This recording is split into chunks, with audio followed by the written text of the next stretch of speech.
will take them. I don't wear reading glasses just because I can easily progress it, but I will wear them just for occasion.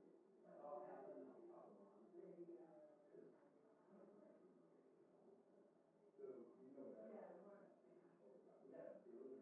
Yeah. It's just like Barbara, you were almost there. You almost like you were right there. Not a bad idea. Well, something after I started studying. I probably should have written as part of being my trip, to let you guys know that we may be getting refreshments for you and a couple of people if you guys come to us, there's a chance that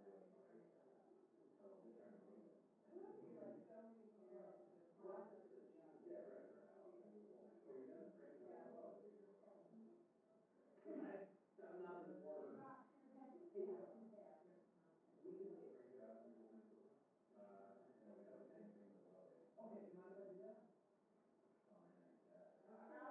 Sounds good. See if there's no change. See the and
So you have a budget?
how did you know that like that was it was oh, you're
Hearing will come to order. Good morning, everyone. Good morning, Mr. Secretary. We're happy to have you here. We're going to examine the President's fiscal year 2021 budget request for the Department of Housing and Urban Development. Pleased to have Dr. Carson, the Secretary of the Department, here to testify. So welcome back, and we'll look forward to what you have to say. Stable housing is a basic human need and the foundation upon which people build their lives. Absent a safe, decent, affordable place to live, it's next to impossible to achieve good health, positive educational outcomes, or reach one's economic potential. That's why we've said on this subcommittee that we need in this country to appreciate the importance of housing, to make housing a front burner issue, fully as important as public education, as health care, as the other building blocks of human dignity. Across this country, both urban and rural communities are struggling to address an affordable housing crisis. Many of the people affected are the most vulnerable among us: seniors, people with disabilities, low-income families with children, veterans. Meanwhile, only 1 in 4 families eligible for federal rental assistance can receive it because of budget shortfalls. Of course, the problem isn't just the quantity of affordable housing units. It's also about the quality of those units and preserving what we have. The threat of carbon monoxide, lead, radon, and other hazards continue to pose major challenges for landlords, including cash-strapped public housing authorities, as well as HUD's oversight capacity and physical inspection process. Residents of the Durham Housing Authority in my home state are only the most recent high-profile example of the human costs of deferred maintenance of public housing stock. We simply must do better. In the last 3 fiscal years, under both Republican and Democratic House majorities, and in partnership with my friend, the former chairman and current ranking member, Mario Diaz-Balart, we've provided billions in new resources for public housing, for vouchers, for homelessness programs, and grants to states, localities, and nonprofits to address housing and community development needs. But let's be clear. This subcommittee knows that the unmet needs in our communities are immense. The challenges facing HUD and its dedicated employees are vast. And absent a major infusion of new resources and policy interventions, we're not going to be able to effectively address this national housing crisis. This brings us to the Department's fiscal 2021 budget request, which proposes $48 billion in total budget authority. That's a cut of $8.6 billion, or 15% compared to the current enacted funding level. This is woefully inadequate to the task at hand, and honestly, we had hoped for better. Mr. Secretary, for several years in a row, you, the administration, have proposed to eliminate community development block grants, the home program, the SHOP program, the public housing capital funds, and choice neighborhoods. Not cut, but eliminate. All of these programs either create new housing or preserve existing units. The cuts to the capital fund are especially baffling given the acute challenges faced by public housing communities nationwide. There's been a fair amount of presidential posturing about homelessness in California and other states, but the budget proposes a $4 billion reduction to homeless assistance grants, precisely the opposite of what we might expect, given all the rhetoric. I also find it troubling that despite a highly touted initiative to end HIV in America, the budget request would slash funding for HOPA, Housing Opportunities for People with AIDS, the only program designed to address the housing needs of low-income people living with HIV/AIDS. Despite the overwhelmingly grim picture painted by this budget request, there are a handful of bright spots. For the first time, you do include some funding for new construction under 202, Housing for the Elderly, 811, Housing for People with Disabilities. That's good news, and it builds on investments this subcommittee has prioritized in previous years to address acute housing shortfalls for the elderly and disabled. The request also seeks increased funding for lead hazard control grants, radon testing and lead risk assessments, carbon monoxide alarms, and a boost for several self-sufficiency programs. Unfortunately, these modest investments are more than offset by the draconian cuts and the unrealistic program eliminations I mentioned earlier, including funds essential to reducing that public housing maintenance backlog in the first place. Disaster recovery also remains an important area of focus for this subcommittee. On January 27th, the Department issued the long-awaited mitigation notice for CDBG DR funding, 145 days after the 90-day statutory deadline. We will continue to conduct oversight into the Department's action on disaster recovery. We also need more information about the new federal financial monitor for Puerto Rico. I reiterate that the HUD IG found no major deficiencies with the island's housing department that administers these programs. Survivors of natural disasters need assistance and support, not rhetoric about how messed up their government is, not politics, not bureaucracy. When it comes to policy proposals in the budget, I'd like to once again register my serious concerns with the Department's so-called rent reforms, which would essentially shift HUD program costs onto residents. These proposals have been consistently rejected on a bipartisan basis. I expect that will occur again this year. Yet the budget includes non-existent savings based on the assumed enactment of these work requirements and rent increases. I'm also concerned with HUD's administrative attempts to roll back fair housing regulations, including the affirmatively furthering fair housing rule and the proposed disparate impact rule.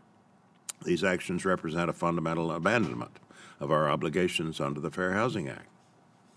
The Department has withdrawn guidance and is considering harmful changes to the Equal Access Rule that ensures shelters and other homeless providers that accept federal funds will treat individuals with dignity in accordance with their gender identity. Rolling back these protections would threaten an already vulnerable population with additional barriers to vital services. Finally, I urge the Department to reverse course when it comes to the cruel and misguided attempts to block assistance to families with mixed immigration status.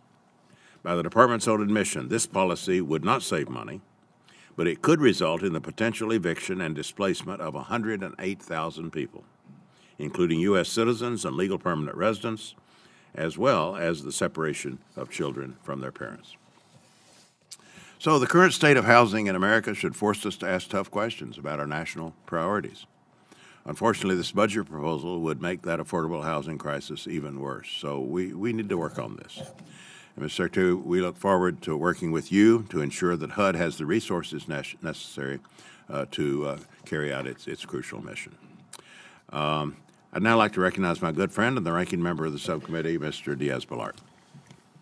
Chairman Price, thank you so much for holding this hearing and for your leadership.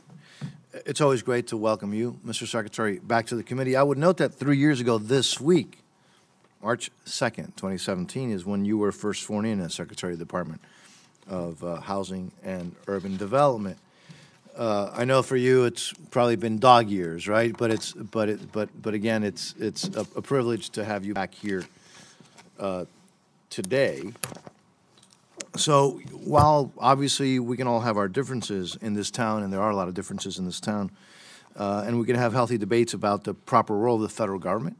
For example, I think that we should all commend you, Mr. Secretary, for your exemplary leadership of HUD during these 3 years, really kind of turning a department around in a way that I think is significant and major improved. We have placed new responsibilities on you, Mr. Secretary, and your staff and your team to execute nearly $40 billion in community development block grant disaster recovery funds. This program continues to help communities recover from the devastating, whether it's hurricanes or fires, but I just want to mention in 2017, we had Harvey, Irma, and Maria, as well as, again, more hurricanes and floods and wildfires in 2018 and 2019. You have undertaken this task with a common sense approach, while, again, never seeking the limelight. It's never been about you, Mr. Secretary. It's been about those the American people that are struggling out there. I especially thank you for your work, and I've seen it firsthand, the work that you've done in Florida, in Texas, in Puerto Rico, to help those communities recover and rebuild and make sure that they're stronger than they were before those events. As part of this recovery effort, we have provided $16 billion for a new mitigation program. This program was initiated right here, as you know, Mr. Secretary, in this subcommittee by Chairman Price, by myself, by Joe and Doug, and I know that you're working hard, and your team is working hard to stand up this new program. Look, if we can if we can get together and do this right, the human and financial costs of future events, whether it's hurricanes, wildfires, floods, will decline sharply. It's something that has been talked about for such a long time, but because of the leadership of this subcommittee, and I'm grateful to the chairman, we finally got those funds. And again, we're hoping, if done right, we know that it actually can save not only lives, but also save taxpayer money. This effort to make the communities more resilient is not just our business doing the supplemental appropriations, but it's becoming more and more part of the base, frankly, THUD bill. It's a major priority, as I mentioned, for the chairman, and I want to thank you, Mr. Chairman, for your leadership on that issue, and you, Mr. Secretary, for working to make sure that our communities are more resilient. I would also note that we entrusted you with major new housing investments made possible by the recent budget caps deals. This includes CDBG, home, and investments in new elderly and disabled housing, which obviously are a special priority to the chairman and to myself. The chairman and I have worked to include housing investments in our infrastructure initiatives on this subcommittee.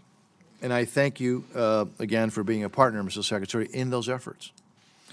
I'm pleased the President's request for fiscal year 2021 includes and builds, frankly, on some of these investments, including the lead in healthy homes, elderly and disabled housing, homeless programs, which receive historically high requests in your budget. Now, there are some reductions, again, proposed, like the elimination of community development block grants that the chairman just mentioned. And I'm pretty certain that I know what the House and this committee will do with those recommendations. However, Mr. Secretary, your track record shows, and again, this is not words, it's your track record shows, that when we exercise the power of the purse here in Congress, you prove to be a trusted partner, executing those programs to the benefit of our constituents and our communities, and you do that, and you do it, frankly, in a very effective way. Mr. Secretary, you know what it's like to not be born with everything going your way. You grew up under difficult circumstances. You did not grow up with wealth, and yet you rose to become one of our nation's top neurosurgeons, a successful businessman, and now a government leader. And Mr. Secretary, I hope you know that your story is a true inspiration to the country, and I think all of us, and those of us who have gotten to know you. So, however, what stands out for me more than your achievements is your dedication to serving others. And you have shown that throughout your life, Mr. Secretary, whether as a surgeon in the operating room or as a cabinet secretary, working to expand opportunities for over 6 million citizens who are directly served by HUD's programs, is your willingness to serve, to help others, and to do so with conviction, but with absolute humility. And I think nobody could argue with what I have just said. So thank you for your service, Mr. Secretary. I look forward to your testimony today, and as always, I look forward to continuing working with you as we go through this process to serve those folks who truly need help. So thank you, and I yield back. Thank you, Mr. Secretary. We will, of course, be happy to print your full statement in the record, that whatever or any attachments you want to include. Ask you now to speak for 5 minutes or so, and then we'll turn to questions. Great. Chairman Price, Ranking Member Diaz-Balart, members of the subcommittee, thank you for the opportunity to appear before you today and discuss the President's proposed fiscal year 2021 HUD budget. And also, thank you for the tremendous help that you've been to me over these last 3 years and for our organization. This is my 4th time testifying before this subcommittee to update you on the important work being performed by HUD's immensely talented and dedicated staff. Our funding plan for the upcoming fiscal year seeks $47.9 billion, an increase of 8.6% over last year's request. It proposes increased funding to help our fellow citizens who are homeless. It calls on Congress to provide a record amount of funding to make homes safer by reducing lead-based paint and other hazards like carbon monoxide and radon. And our budget will continue providing critical resources to support for more than 4.6 million low-income families HUD serves through our rental assistance programs. In short, our budget supports HUD's combined efforts to provide safe, decent, and affordable housing for the American people while being good stewards of taxpayer dollars. In the time I have, I'd like to summarize the most critical aspects of our budget. First, homelessness has been foremost on our minds for recent months. HUD's most recent point-in-time count found a sharp increase in homelessness in California. This is stemming the progress we are seeing across the rest of the nation where homelessness was actually down. Our budget requests $2.8 billion for homeless assistance grants, which allows communities to serve vulnerable individuals and families who are homeless or at risk of homelessness through a variety of proven approaches. And in the coming months, HUD will be targeting unspent funds to areas of the country experiencing high levels of unsheltered homelessness. Our budget includes $425 million for one of my top goals, reducing home health hazards. In addition to our continued focus on lead, this request includes $35 million for carbon monoxide detectors and $5 million for radon testing and mitigation. Our goal is not simply healthy homes, it's healthy people living inside healthy homes. Across our rental assistance programs, HUD has requested $41.3 billion to ensure all currently served households continue to receive assistance. Our budget includes $853 million for housing for the elderly and $252 million for housing for persons with disabilities. These two programs assist approximately 125,000 elderly residents and 32,000 people with disabilities pay their rent. While we are here to talk about our budget requests, I would like to point out that not every challenge can simply be resolved with more financial resources. One of my priorities as Secretary and Chairman of President Trump's White House Council on Eliminating Regulatory Barriers to Affordable Housing is working with federal, state, local, and tribal partners on eliminating regulatory barriers unnecessarily increasing the cost of America's housing supply. Not only do these barriers increase costs for consumers, they also place a higher burden on taxpayers who shoulder increased costs. Turning to FHA, I'm pleased to report that the most recent actuarial report found the Mutual Mortgage Insurance Fund had a healthy capital ratio of 4.84%, the highest level since before the financial crisis. FHA's economic net worth stands north of $62 billion, nearly double from last year. I want to express to this subcommittee our deep gratitude for your support for updating FHA's technology. FHA is digitizing portions of its claim process, which reduces processing time from months to minutes. We are requesting $20 million to continue this modernization initiative to help FHA properly manage risk and completely digitize the loan life cycle. To support HUD's fair housing mission, our budget proposes $65.3 million to continue fighting housing discrimination and fund a wide range of services related to equality and fair housing. HUD is also addressing fair housing through regulatory reform and legal cases. We have a new proposed disparate impact rule designed to provide plaintiffs with a roadmap for pleading stronger cases and an improved affirmatively furthering fair housing rule, which is aimed at increasing affordable housing options for families. HUD also filed a discrimination charge against Facebook and entered into a landmark agreement requiring Los Angeles to improve housing accessibility for disabled individuals. Finally, I want to turn to the increased role HUD has been performing to help communities recover from natural disasters. During my tenure, Congress has appropriated more than $40 billion for long-term recovery needs.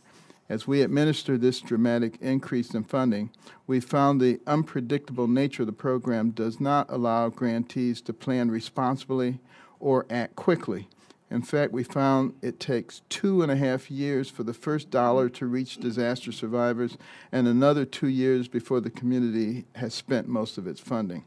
By beginning a conversation regarding the inadequacies of the current program, we hope to work with Congress on reforms that will speed the pace of recovery. Mr. Chairman, to conclude, our budget advances the administration's key priorities by providing shelter to the homeless, making homes safer from health hazards, and continuing to assist Americans in need with their rent payments. Our budget does this while recognizing difficult choices need to be made in order to prevent future generations from inheriting a mountain of debt. I'm proud of the tireless work being done by HUD's nearly 7,500 employees and are serving every community of this great nation every day. I often say we have the ugliest building, but the best people. Thank you. Thank you, Mr. Secretary. Well, let's begin our questioning, and I want to start with the topic of the hour, which is critically important, and that is the work we've undertaken with coronavirus, the possible impending pandemic. It was announced Sunday that you have been appointed to the coronavirus task force. I expect that appointment has as much to do with your medical expertise, your career history, as it does with your present position. But I want to ask you a couple of questions that perhaps will illuminate the administration's approach to this and what your role will be. First of all, how do you envision your role on the task force? What is HUD's role in the response effort? In particular, what is HUD's role in communicating to residents in HUD-assisted housing and the general public on the coronavirus response? And then another question I think it's essential to highlight, and that is your assurance, what I hope you can assure us of as a health professional. Can you assure us that you and the task force will be supporting the recommendations of public health professionals and ensure that our national response and the public communications about the response are based on the facts and on sound science? Yes, thank you. It's obviously a serious situation that impacts our country, and the task force that has been put together has many extremely capable people that I've known for decades, and we are considering all possibilities because viruses can be unpredictable, and we meet every day. And, we all ask, including myself, very pertinent questions and seek the advice of all the other members as well as people who are outside of the committee. We have access to a lot of information. And, as far as the housing of the people that we serve is concerned, we have sent out information to all of the PHAs around the country, thousands of them, regarding best practices for keeping people safe, and we'll continue to do that and update that on a regular basis. Can you say something about messaging and on the kind of reliance you anticipate on the best expertise you can muster? Yeah, well, this is a virus, and it is transmitted in the way that viruses are, particularly respiratory viruses, which means that we have to exercise the same kind of precautions that we would for something like a flu epidemic. The consequences of this can be more severe than the flu, but the same kind of precautions are important, and people can still go about their normal lives. This is not going to impact most people. And even if people were affected, 80% or more of them would not have any significant consequences from this. It's mostly the elderly and the people who have underlying conditions that are most at risk. And we are working with medical experts to come up with treatments that will help to ameliorate a lot of the symptoms, because when you're dealing with a viral illness like this, you don't necessarily have something that kills the virus right away, but you can impact the symptoms and improve the condition of the patient. And also, we're working on a vaccine at record speed, and all of that looks very promising. Well, thank you.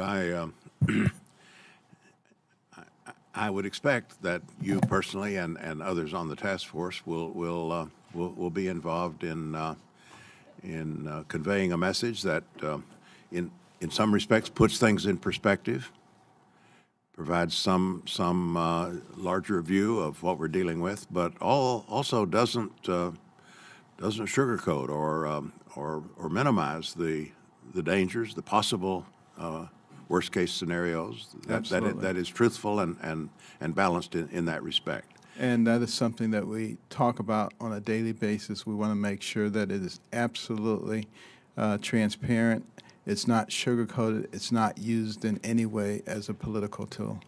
Thank you for that answer. Mr. Diaz-Balart. Thank you, Mr. Chairman. Mr. Secretary, I want to talk a little bit about lead in healthy homes. I'd like to commend you first for your focus, the focus that you've placed on ensuring that Americans are living in healthy homes. I assume that your background as a neurosurgeon informs this interest, and that you are uniquely aware of the link between, frankly, health and a good positive social outcome. You have more than tripled the budget for these programs in your recommendation, but also you've done so in your tenure, and from just $110 million when you first arrived at HUD to $360 million in next year's budget request. This happens to be an area where the full committee chairwoman has been a leader in for many, many years. There are several recent news reports on the hazards tenants face in public multifamily project-based housing. These hazards include carbon monoxide, lead, and radon gas. So, what is new about this year's budget proposal regarding healthy homes that might be different from previous years, Mr. Secretary? Thank you. This has obviously been an area of tremendous interest to me. Having served in Baltimore for 36 years in the medical profession, and particularly in East Baltimore, there are a lot of children who are impacted by lead. And what you discover very quickly is that the deleterious effects are long-term and are extraordinarily expensive. And that's why it's so important to deal with it before those consequences become a reality. This year's budget contains dedicated funding for carbon monoxide detectors for the first time, dedicated funding for radon detection and mitigation for the first time. And obviously, there's a very intense interest in providing a healthy environment, particularly for children who are growing up, but also for elderly people. When we talk about our Healthy Homes Initiative, we're also talking about providing the appropriate type of access for elderly and disabled people. We're talking about putting in appropriate types of a railing in homes for elderly people, because falls and the results of falls cost us tens of billions of dollars each year, and that some of that are things that can be avoided.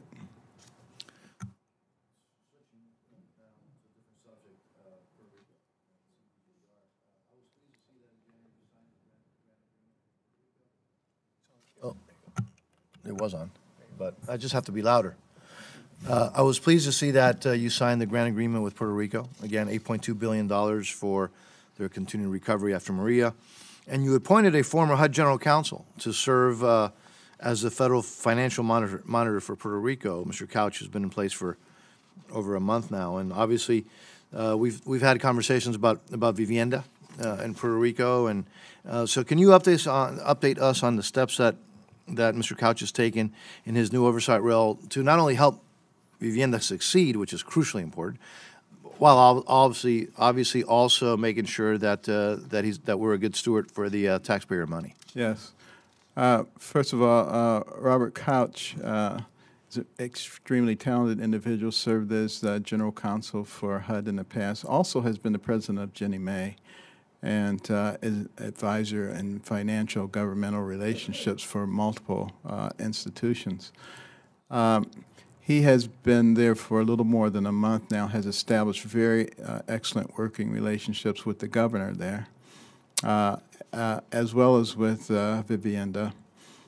And instead of what some people have said, which is another layer of bureaucracy, what he really does is act as a point person. And that actually facilitates things, allows things to get done much faster. You know, he obviously is looking over the procurement procedures, but which in the past have been different than what we generally expect. Let's just put it that way. And making sure that things are done according to the action plan in real time, so that we don't wind up a year later saying, well, why didn't you do this and why didn't you do that? Why didn't it get done? We've also put the money in there. They've had access to a lot of money, $1.5 billion for more than a year.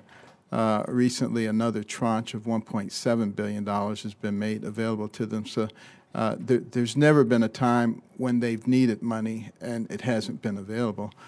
But we have to be absolutely sure on a basis of the history of that place that we do not voluntarily put money in jeopardy. And that's why we've put the financial controls in. That's why we have the federal monitor.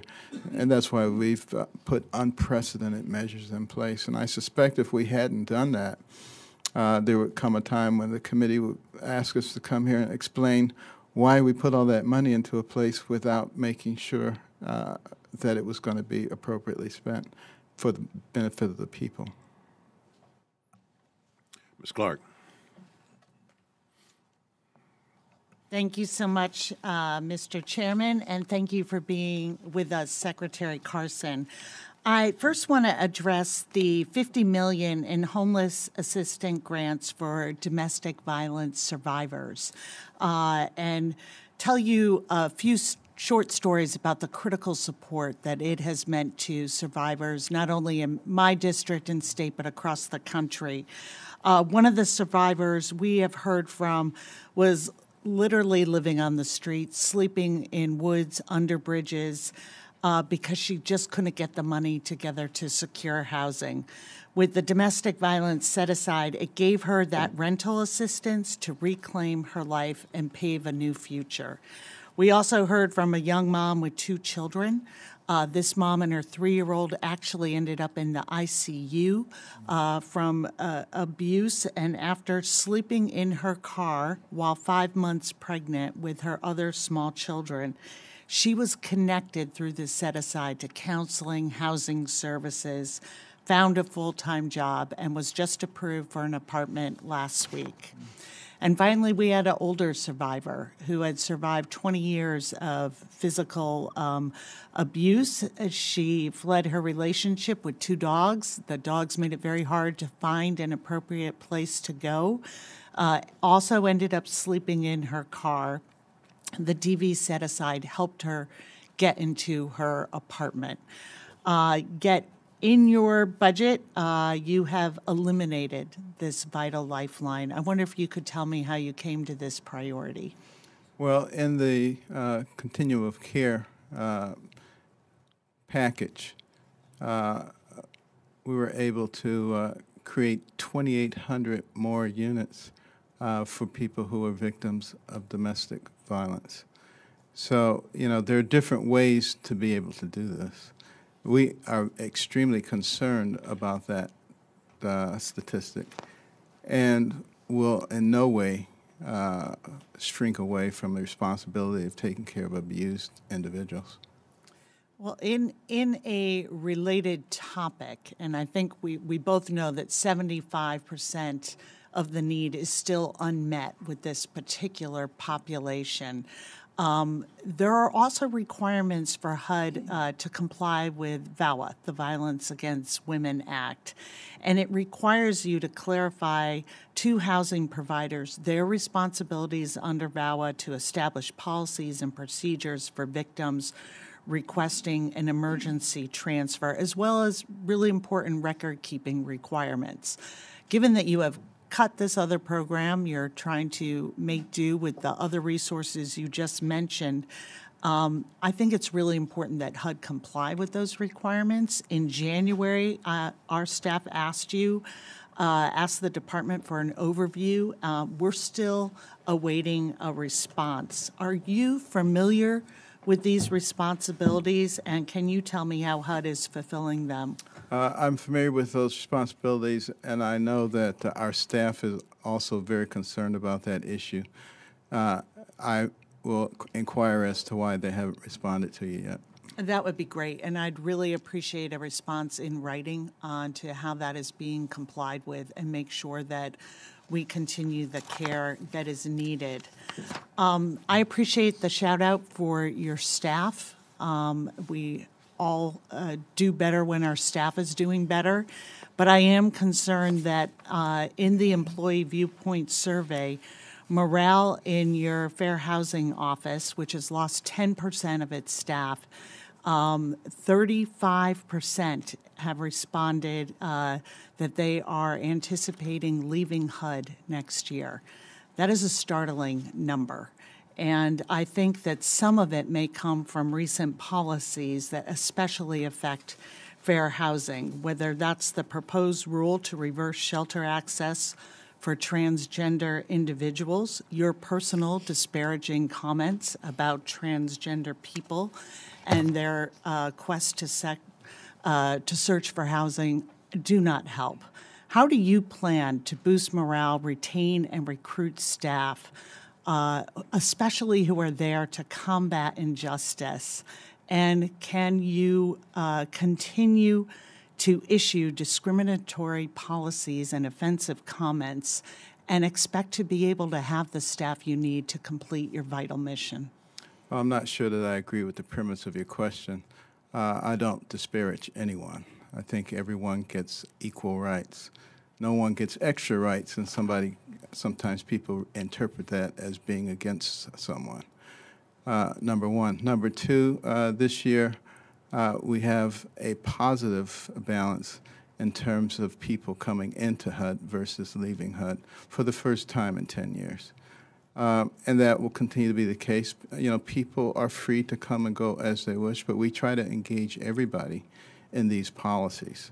You know, not just the politicals, but the career people as well, and try to get people engaged in conversations about what we are trying to do. My time has expired, but I would just leave it with this, that when you state that big, hairy men referring to transgender women trying to enter women's shelters. That's not what I was referring to.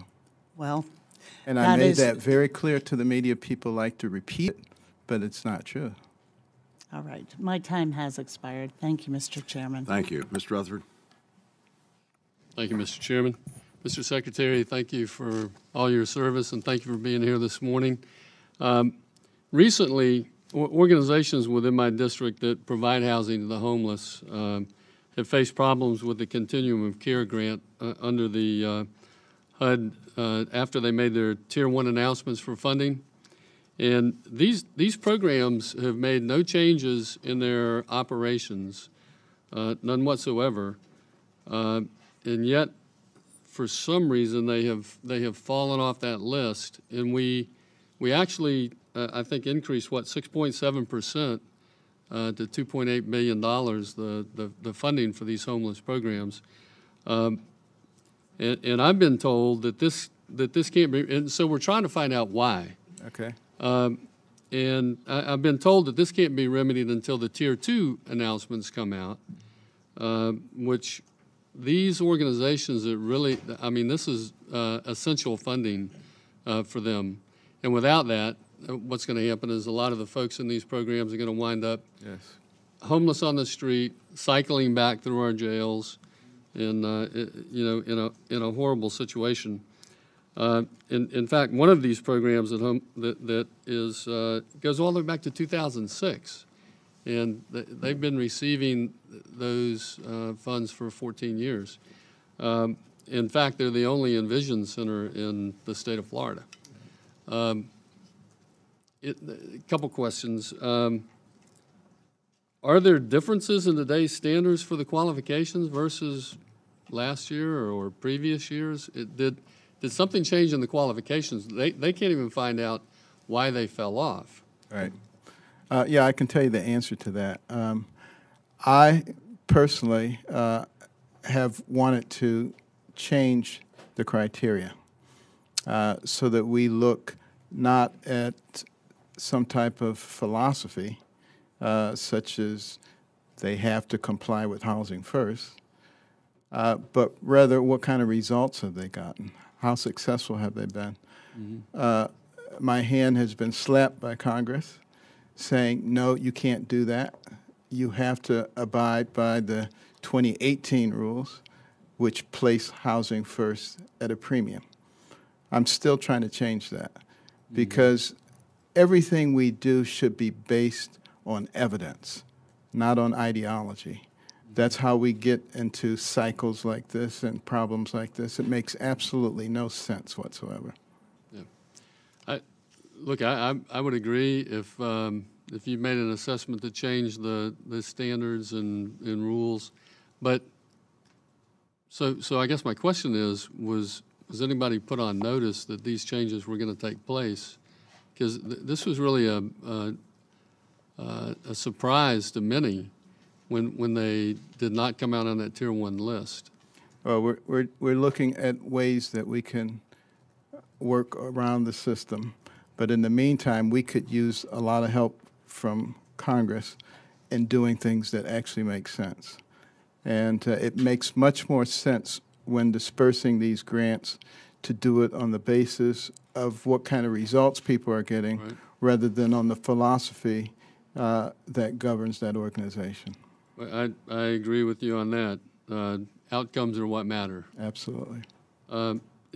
If funding for the organizations that were omitted on Tier 1 are not included in the second round of announcements, are they going to be informed what these changes might be?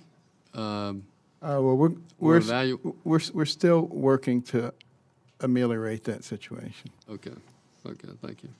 And do we know when the Tier 2s are coming out? I don't know specifically. No. Okay. We can find out for you, though. Okay. Can we also, is there a process to notify folks when they're not going to be on these things, or just when the list comes out, you just see it, there's no explanation that goes with that? I'm not aware of a process to notify them. Do that? No. Okay. Let me switch over to FHA for just a moment, if I could, very quickly. The volume of manufactured home loans being supported by FHA continues to go down, with the Title I being almost non-existent now. The industry, MHI, has provided your team with a long list of suggestions on how to improve the program so that FHA can be used by consumers seeking to purchase a manufactured home. Where are the updates to the FHA's financing program for manufactured homes, housing on HUD's overall priority list? And is there anything being done to kind of update that and get it out? Yes. Please answer quickly. That's a high priority, and we've adopted many of those recommendations from the Manufacturing Housing Institution, and we've communicated that to them. Okay. Thank you. I want you to get a specific answer you want, so please. Well, I just want to follow up. So they've already been notified now, you're saying? Yeah, and, yes. And those changes have been made? We've adopted many of the suggestions that they've made, absolutely. And that's very high priority because you're talking manufactured housing, you're talking 10% right. of the population of this country. Especially in Florida. Absolutely. Thank you, sir. Okay. Ms. Watson-Coleman. Good morning, Mr. Secretary. We know that today's segregated communities are the result of discrimination against minorities throughout the country's history. And simply combating present-day intentional discrimination will not undo that segregation anytime soon. Last year, I asked you about the affirmatively furthering fair housing after you surprisingly suspended the 2015 rule process. At the time that HUD withdrew the assessment tool that localities were using to analyze fair housing issues and set out fair housing goals, and it was stated that your agency's intent was to revise the assessment tool and to restart the process. However, HUD has now drastically revised the regulation, including by revising the definition of the affirmatively furthering fair housing rule so that it no longer includes both desegregation and community investments. Currently, the rule only focuses on housing availability. Can you tell me why HUD changed its reasoning and what is the reason for revising the entire regulation rather than the assessment tool as originally suggested, and what is the reason for changing the regulatory definition?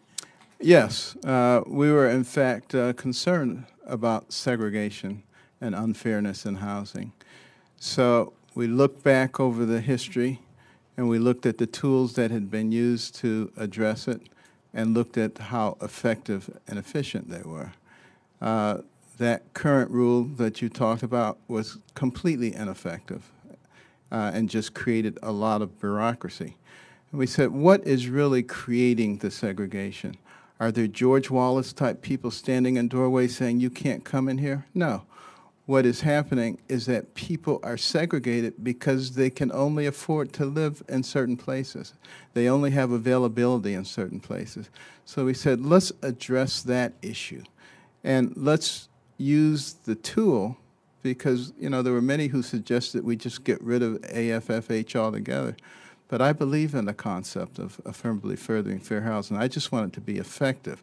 So therefore, we said, let's use it to remove the barriers to creating affordable housing and putting housing in different places and giving people choice. Thank you. That's a good point there, because that is about it is about A, disbursement of poverty, and B, providing housing, affordable housing in other places. But the rule doesn't provide a definition of affordable housing. That's number one. And number two, what is it that you are doing then that advances these opportunities for housing outside of concentrated poverty areas or traditional areas? Where is the affirmative action that is taking place to counteract the generational housing discrimination that has taken place? By giving the various jurisdictions the ability to identify 3 things in their area. What jurisdictions are you talking about? Every jurisdiction. What specifically are you talking about? Every city, every place that... You're talking about local municipalities? Yes. That have been under fair housing discrimination complaints? The very places that you're talking about. So you're giving them the tools to decide to do right when they're in court most of the time because they've not done right. I'm a little confused on that, sir. But I need you to answer that pretty quickly because I've got a question that's very local focused that if I don't get in, I can't go home.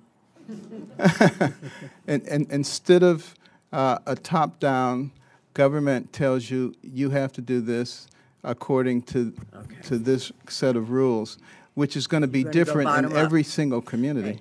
I'm going to tell you what I told Betsy DeVos about education. The reason that the federal government got involved in fair housing and in education was because it wasn't happening on the local levels, and we needed to ensure that there was accountability and equity of opportunity and equality of opportunity, and that's what you should be doing. I want to ask you about a question about Princeton, New Jersey's Public Housing Authority, because that's in my district. Last October, payments to Princeton were 10 months late. Currently in March, one property has an 8-month delay in payments from HUD, and another has a 4-month delay. And it seems like one of the underlying issues is inconsistent guidance from public housing and multi-family offices. Can you tell me what you're doing to ensure that public housing authorities receive timely payments so that they can continue to operate? And would you ensure that the multifamily division gets proper training and support to process claims for reimbursement? Because one of the things that you did do was send some technical assistance to Princeton, but the technical assistance that you sent to Princeton multiple occasions didn't know how to do what needed to be done as well. So we need to know when they're going to get their payments and when are we going to be able to straighten out the system. That's news to me. We'll look into it. Oh, fine. Thank you. Will you get back to us with some writing on that? Happy to.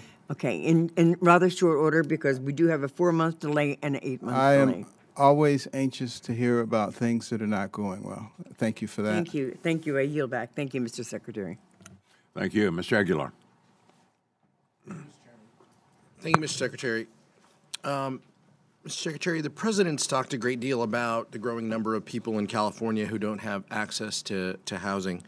But after all that talk, the new budget doesn't include new funding to address homelessness and, in fact, cuts the emergency solutions grants by $10 million and provides nothing for a program to address the specific needs, as Catherine Clark mentioned, for domestic violence survivors. On top of that, we've already talked about the fact that your budget eliminates programs to increase affordable housing stock. So how do you envision solving homelessness with these kinds of reductions and eliminations? Well, first of all, I would say that the President's budget on homelessness requests $2.8 billion, which is an advance on last year's enacted budget. So I'm not sure it's accurate to say that we're trying to decrease the homelessness grants. Well, the chairman mentioned it in his opening comments, and we can give you a list of some of the specific reductions. The numbers are there, though. The budget justification that HUD gave references a new initiative to address unsheltered homelessness, but it didn't have any details.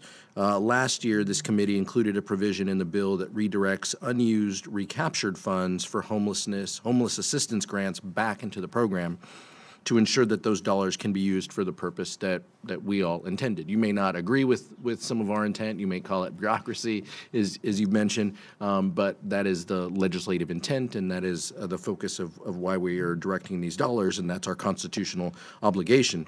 Do you plan to use those funds for this new initiative? When can we expect to see a proposal in more detail on that? You'll notice in my opening statement that I did include that. The recaptured funds, and yes, we would obviously like to use them for the unsheltered homelessness, which is the greatest need. I think we'd like to see a lot more detail than just what was in your written comments. That's fine if that's your answer. I think that we can and should be doing a lot more. That process is as we speak, is being worked out, how to best recapture and reallocate those funds. Okay. And I know I would hope that you do it for the intent of the program. I was a little shocked to hear in your response to Sheriff Rutherford that you want to work around the system. When we give legislative intent, when we give allocations of funding, and then we describe how it should be spent, we aren't always asking for you to work around the system.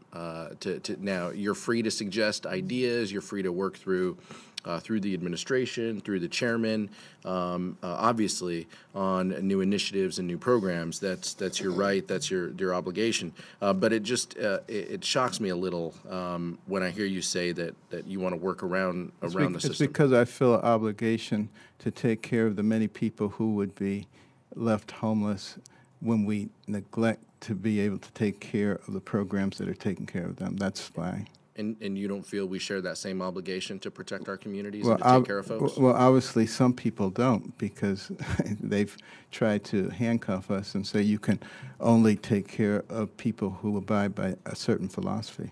No, that's just not true. But I it think is true. I think that's a gross oversimplification of the legislative intent. Well, which, maybe by you'd the be way, willing to work with us on how to do that. And Mr. Secretary, you and I have sat down for dinner. We sat down with Congresswoman Torres. You know, we've talked about some of these issues before in the past. I appreciate having an opportunity, but I think that we're doing a disservice, and it Well, let's just work on it. It grossly oversimplifies the conversation. If you want to have policy conversations, like we did over dinner, and work on some things, that's fine. I would love to. But I think when in a bicameral, bipartisan way, we give guidance on policy, I think it should be followed. I think the American public feels it should be followed. Well, when I say work around it, I mean ways that we can follow it and still take care of the people who need to be taken care of. Sure, we're happy to work with you on ideas and initiatives in the future.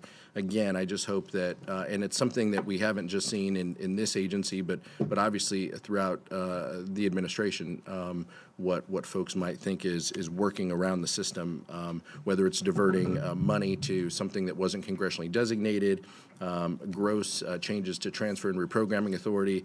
Those are things that we're trying to work through, and I think that we owe it to the taxpayers and the public in order to get that right. So I think you would agree that the people that the congressmen were talking about should be taken care of as well. I agree, and when we have bipartisan, bicameral language, I believe that the agency should follow it too. Thank you, Mr. Chairman. Okay. Thank you. Ms. Lawrence. Thank you. It's good to talk to a fellow Detroiter. How are you today? Doing well, thanks. Mrs. Secretary, over the years, the home program has done so well that actually in your budget and brief, you taunt the success of it.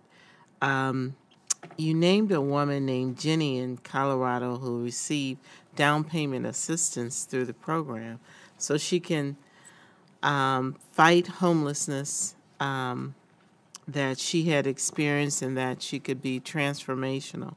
But despite this success, you eliminated the home program in that same budget request. How do you justify that? Because since 1992, the home program have invested over $34 billion to build and preserve more than 1.6 million affordable homes. That seems like a great accomplishment, which you should be highlighting, and one that I support.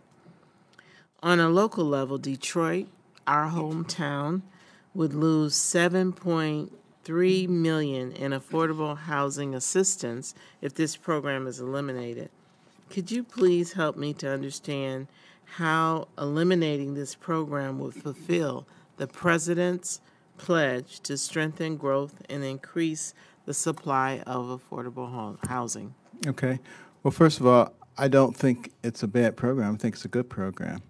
I think the intentions of CDBG are good. Those are good programs. The question is, who should fund them?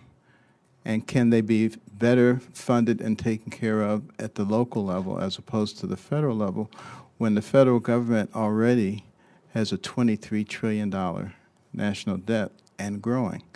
If we don't at some point begin to recognize that, we're going to hand to the next generation an untenable situation. So it's not that we think they are bad. And I will tell you that we are working on revising the CDBG program. I'm troubled to figure out why you eliminate something that's working. As a former mayor, I know that those dollars, after we sweep the streets, pay the police and fire, keep the lights on, do all the things that we needed to do, that money was extremely critical. It's like a lifeline, not only in just my community, but in America, across the country. I also want to talk about the Envision Center. In 2017, in our hometown of Detroit, you announced the initiative. In 2018, HUD broke ground for the first Envision Center in our local. It's my understanding that these new centers are meant to connect HUD-assisted families with tools, but quite frankly, I took a tour, and I was a little surprised of what the Envision Center was. It was an empty room with no kiosks, with no pamphlets or anything. It was just an empty room. In detail, can you please discuss how the administration is using or prioritizing the Envision Center? Are they adequately staffed, funded, and are they promoting the services to local communities? Okay. Good question, and thank you for visiting the Envision Center. You know, there are multiple Envision Centers that have popped up over the last year. Some of them are doing extremely well, vastly populated with all kinds of things, and some of them are more sparse, like the one that you visited in Detroit. It is in the process of getting more organizations in it. In fact, just last week, SBA joined there with some programs. And if you'd like to see an Envision Center that is functioning at high level, we can make that available to you. And it will be a good thing, because when you see one that's functioning at a very high level, I think you'll be inspired to go back to the Detroit one at Durfee and help make it even better. Is it your intent that local government would make it better, or is it? It's a local, yeah, it's a local process. You know, basically, these are things that exist already and have existed for a long time. What the Envision Center does is brings it together in a place where it's accessible to the people who actually need it, and it adds to that some of the government agencies. How much money is being allocated to the Envision Centers? I don't think any money's being allocated to it. It's done locally, and it's owned locally. We just help facilitate it. I yield back. Thank you. Mr. Hurd. Thank you, Chairman. Secretary Carson, it's good to see you again. And got to start off by saying thanks for coming to my hometown of San Antonio. I was stuck up here, but you're always welcome in the Alamo City to El Paso. Thank you. I think the visit went really well. And speaking of El Paso, I recently met with some of the Native American tribes in my district, the Tiguas in El Paso, and during the conversation, they brought up the Native American Housing Assistance and Self-Determination Act. And, you know, this authorizes and administers Indian housing programs within HUD. This hasn't been reauthorized since 2013, right? This is a responsibility of this body, and I would welcome your thoughts on this program. And is this something that you think Congress should reauthorize? I think NAHASDA is a tremendous program. I first heard about it 3 years ago when I entered this, and I was wondering why it was not being re-upped at that time. We would very much support the effort, and willing to work with you in fashioning whatever legislation is necessary, because it has provided a lot of flexibilities for the tribes and tremendous progress. Just to be clear, you're for it? Absolutely. All right. Chairman, I'm looking forward to working with you on this as well, too. It's a program that not only helps the tribes in my district, but across the country, and I appreciate your support. Secretary, I know you believe in stable housing as a prerequisite for economic mobility, and we know student achievement is maximized when people go to a good, stable home. Younger low-income children and families that use housing vouchers to move to neighborhoods with better opportunities earn more in their lifetime, and the housing choices we make today are going to have generational impact. With that in mind, I'm curious to the administration's position on eliminating housing programs like HOME and CDBG and cutting the housing choice voucher program, and whether that's a wise decision. Well, first of all, the housing choice vouchers are not being cut. What you're probably looking at is the last year's enacted amount, which was $23,824,000,000, And then you looked at this year's, and it said 18,833,000,000. What you need to know is that 5.185 billion is shifted to the moving to work tranche. So when you add those two together, you're just taking care of the same number of people, but a much greater emphasis on self-sufficiency type programs. You add those two together, it's 24 billion and 68 million, which is actually 194 million more than enacted last year for the same people. And that's why we have these hearings. So rental assistance demonstration, the RAD program, that prioritizes the redevelopment of public housing properties that are located in the opportunity zones. And could you expand on how HUD will work with cities like San Antonio and El Paso to advance the construction of new units of affordable housing inside opportunity zones? Yes, thank you for asking that. Obviously, the opportunity zones themselves have provided a tremendous opportunity to develop areas that have been traditionally neglected. And what we are doing is trying to incentivize some of the construction by providing our senior administrators to help facilitate the program by reducing the application fees when they're done in opportunity zones, multifamily housing, by allowing mixed-use facilities to have certain tax advantages. All of those things will facilitate affordable housing. And also recognize that, we elicit from the people in those zones. There's 35 million Americans that live in opportunity zones. 2.4 million of them are HUD-assisted individuals. We elicit information from them about what kinds of projects would be helpful to them. And people can also go to opportunityzone.gov to gain a lot more information about what's available.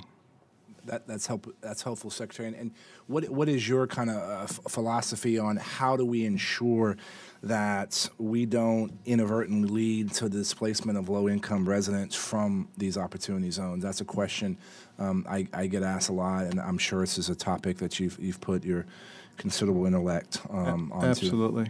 And it's something that we pay a great deal of attention to.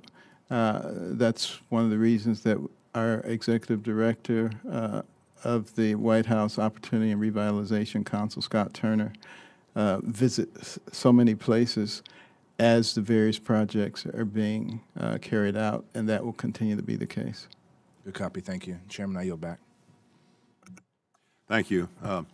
Here at the midstream point, before we turn to Ms. Torres, I want to just interject a couple of items that I believe will be helpful in terms of earlier exchanges. First of all, with respect to Mr. Rutherford and his indication that his grantee was having trouble with the fiscal 2019 continuum of care process. And your answer, Mr. Secretary, was to object to constraints that had been placed on you. That did not; those constraints did not apply to that that NOFA. The process Mr. Rutherford's referring to, you were free to write in any way you wanted.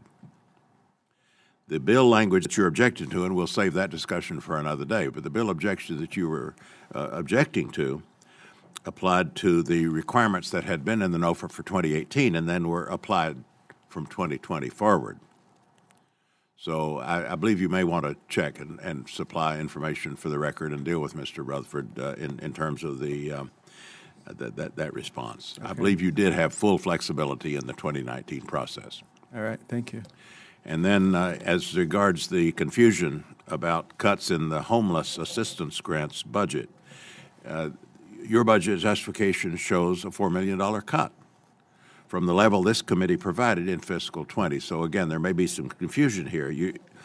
I believe what you're doing is comparing your request from last year's budget request, which indeed is an increase. But compared to the funds we provided, it's a cut. I think that also will prove to be accurate. For homeless assistance grants? That's right. But for homelessness, the entire package of homelessness, 2.8 is more than what was granted in the last year. Last year it was like 2.6 something. All right, we probably will need to clear this up for the record, but the appropriations for 2020 was 2.777. The 2021 request is 2.773. Close, but not an increase.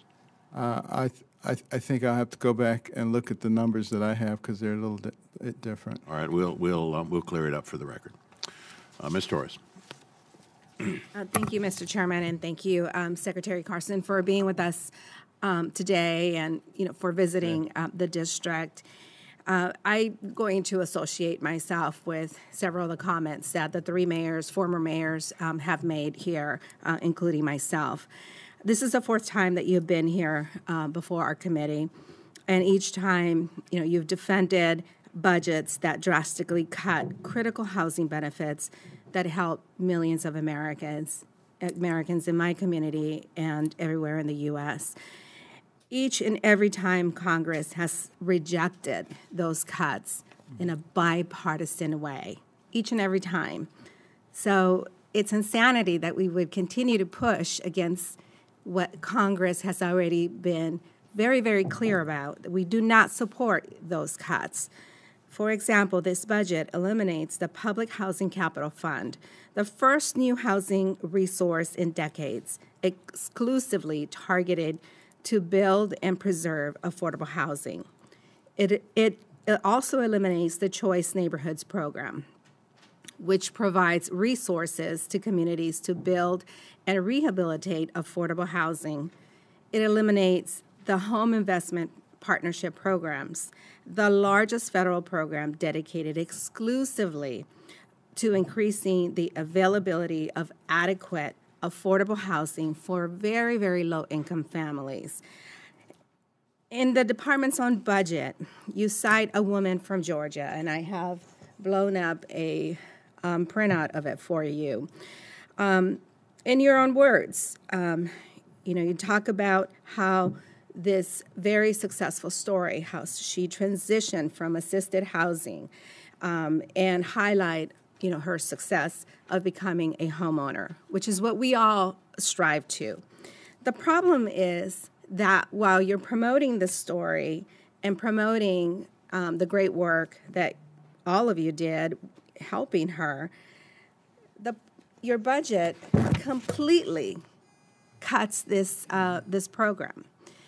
Given all the cuts, how can this committee, and more importantly, the American people, take this administration seriously, that you really want to deal with homelessness in our community, that you really believe that helping our local cities and counties and local jurisdictions, that they can do better when you're failing to provide the proper funding that they need.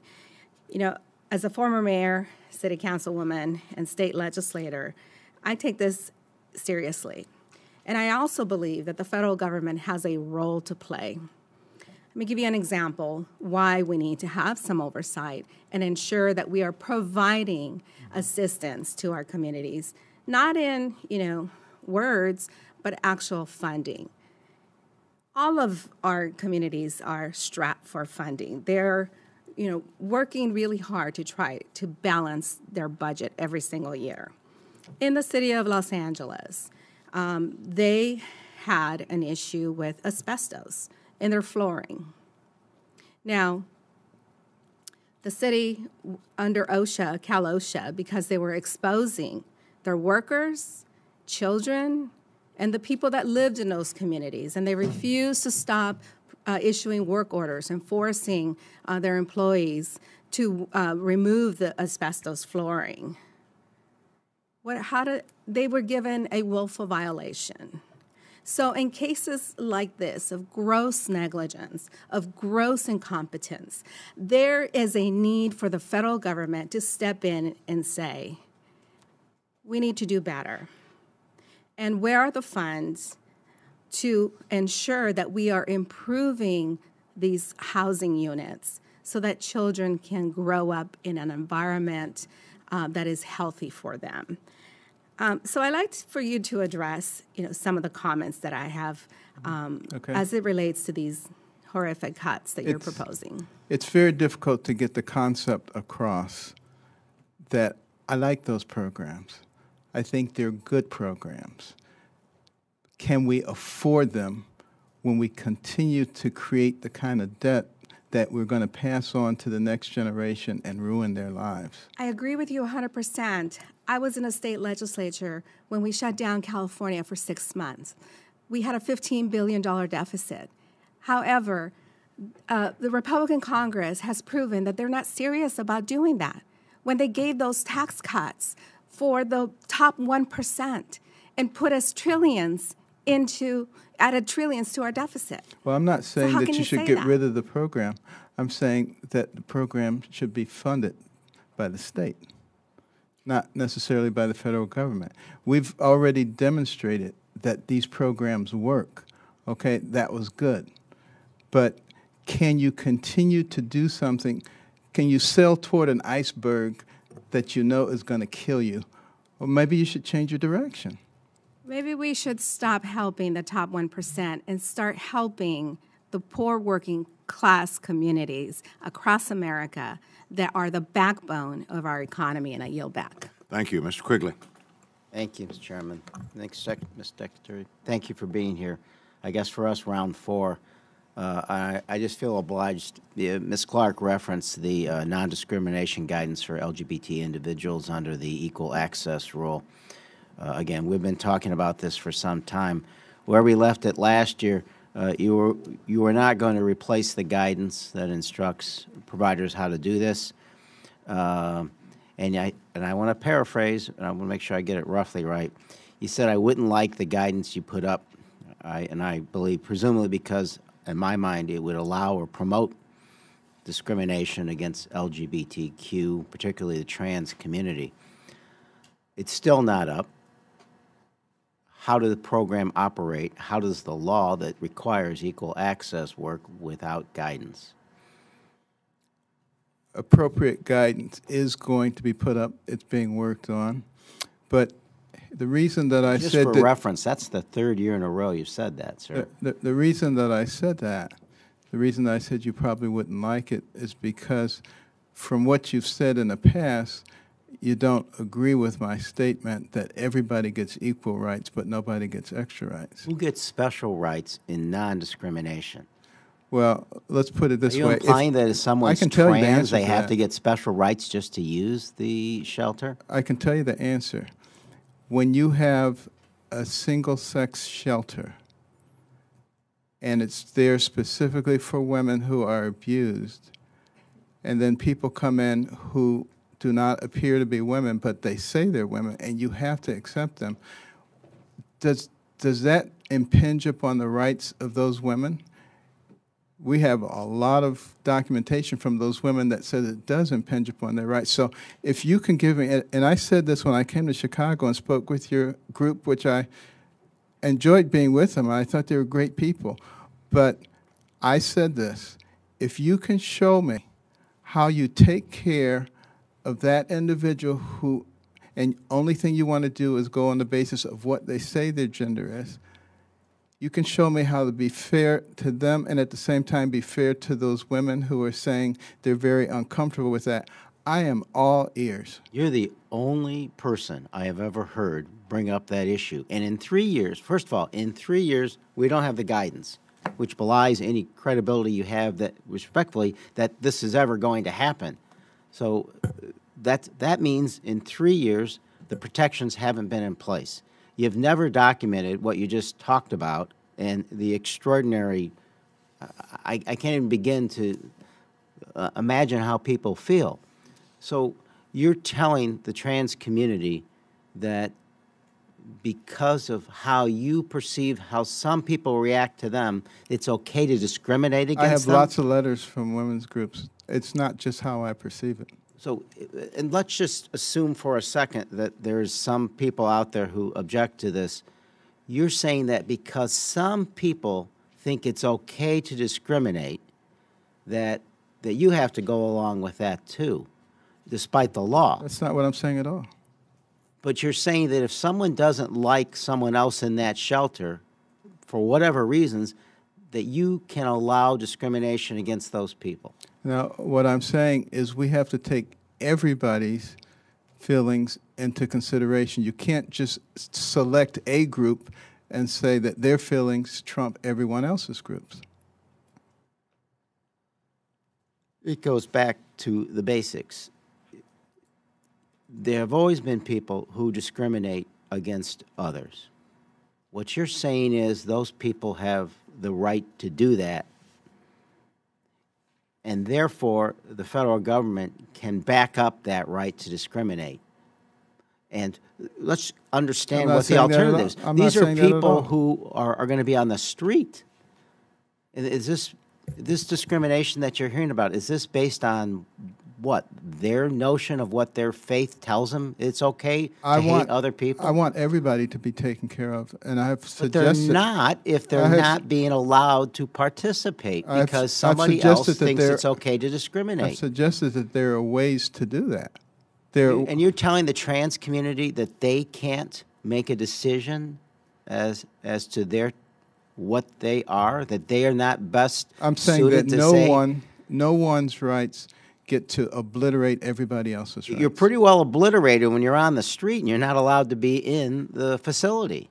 That, you know, that's the fundamental right that's being taken care of, not your notion that someone else feels it's okay to discriminate. Can you do this for me? Can you, because I know you're passionate about this issue, can you come Not up... as passionate as the people on the street. Can you come up with a way that is fair to all the different groups that are involved? Yes, there's no discrimination. You can't discriminate because there are some people who you tell us say they don't like other people because of the way they look. We agree on that. I'm It's still asking wrong. you. I'm still asking you to come We don't up. agree. First of all, I want to make clear we don't agree on any of that. I'm asking you to come up with a solution that takes into consideration. The law says you can't discriminate. That's my solution.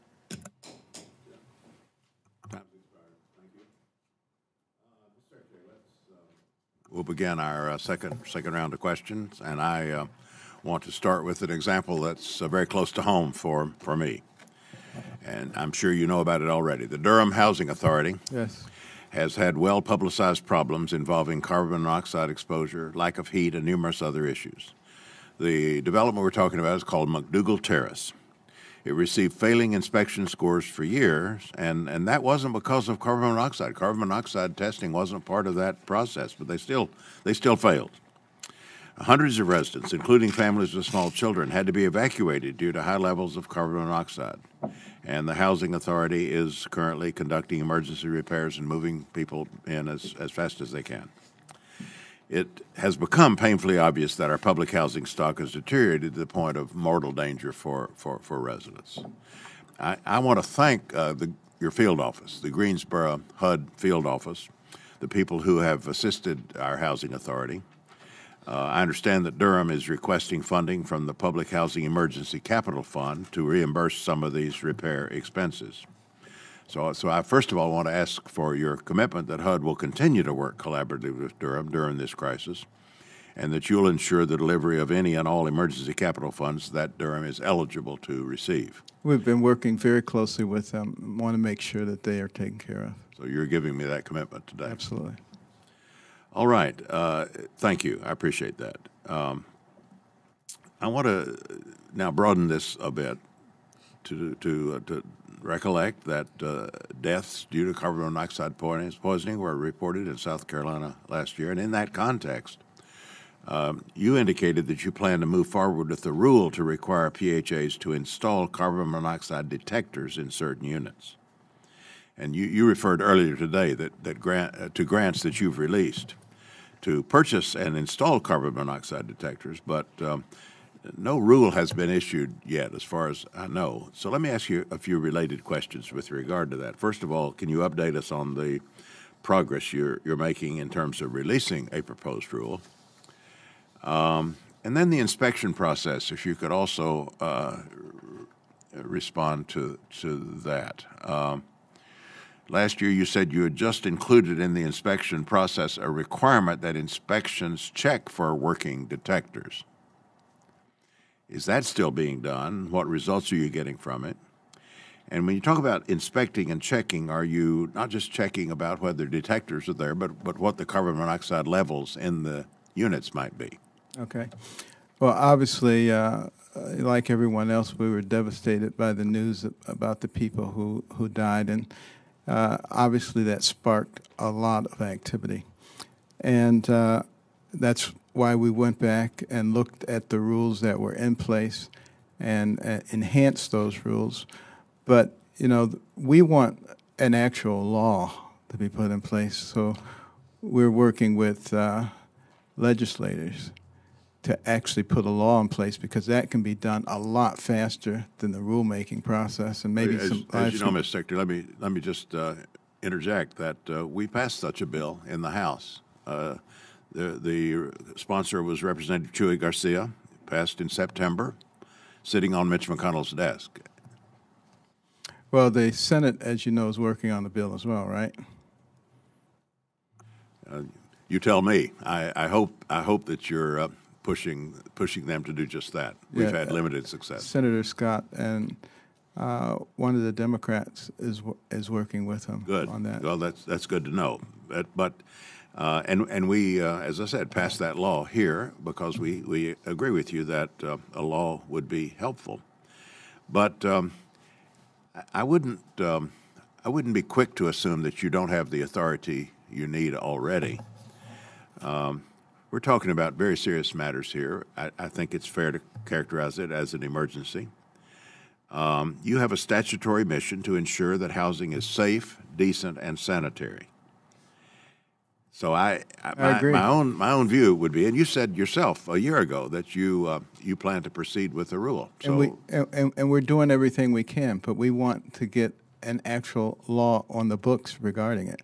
You know, we have communicated with all of the public housing and assisted housing projects. We've made it clear to them that we expect the carbon monoxide detectors to be in place and expect them to be working. We've made it part of the inspection process. As you know, we're revamping the entire inspection process with the INSPIRE system, National Standards for the Physical Inspection of Real Estate. And we've tightened that up. We've gotten rid of inappropriate inspectors. We've retrained inspectors to bring consistency to the process. This is a matter that is very, very important, and it's been going on for decades, and it's unacceptable. Good. It has, and you're of course right that it's urgent, and I'm trying to get as specific as I possibly can in getting your answer on this.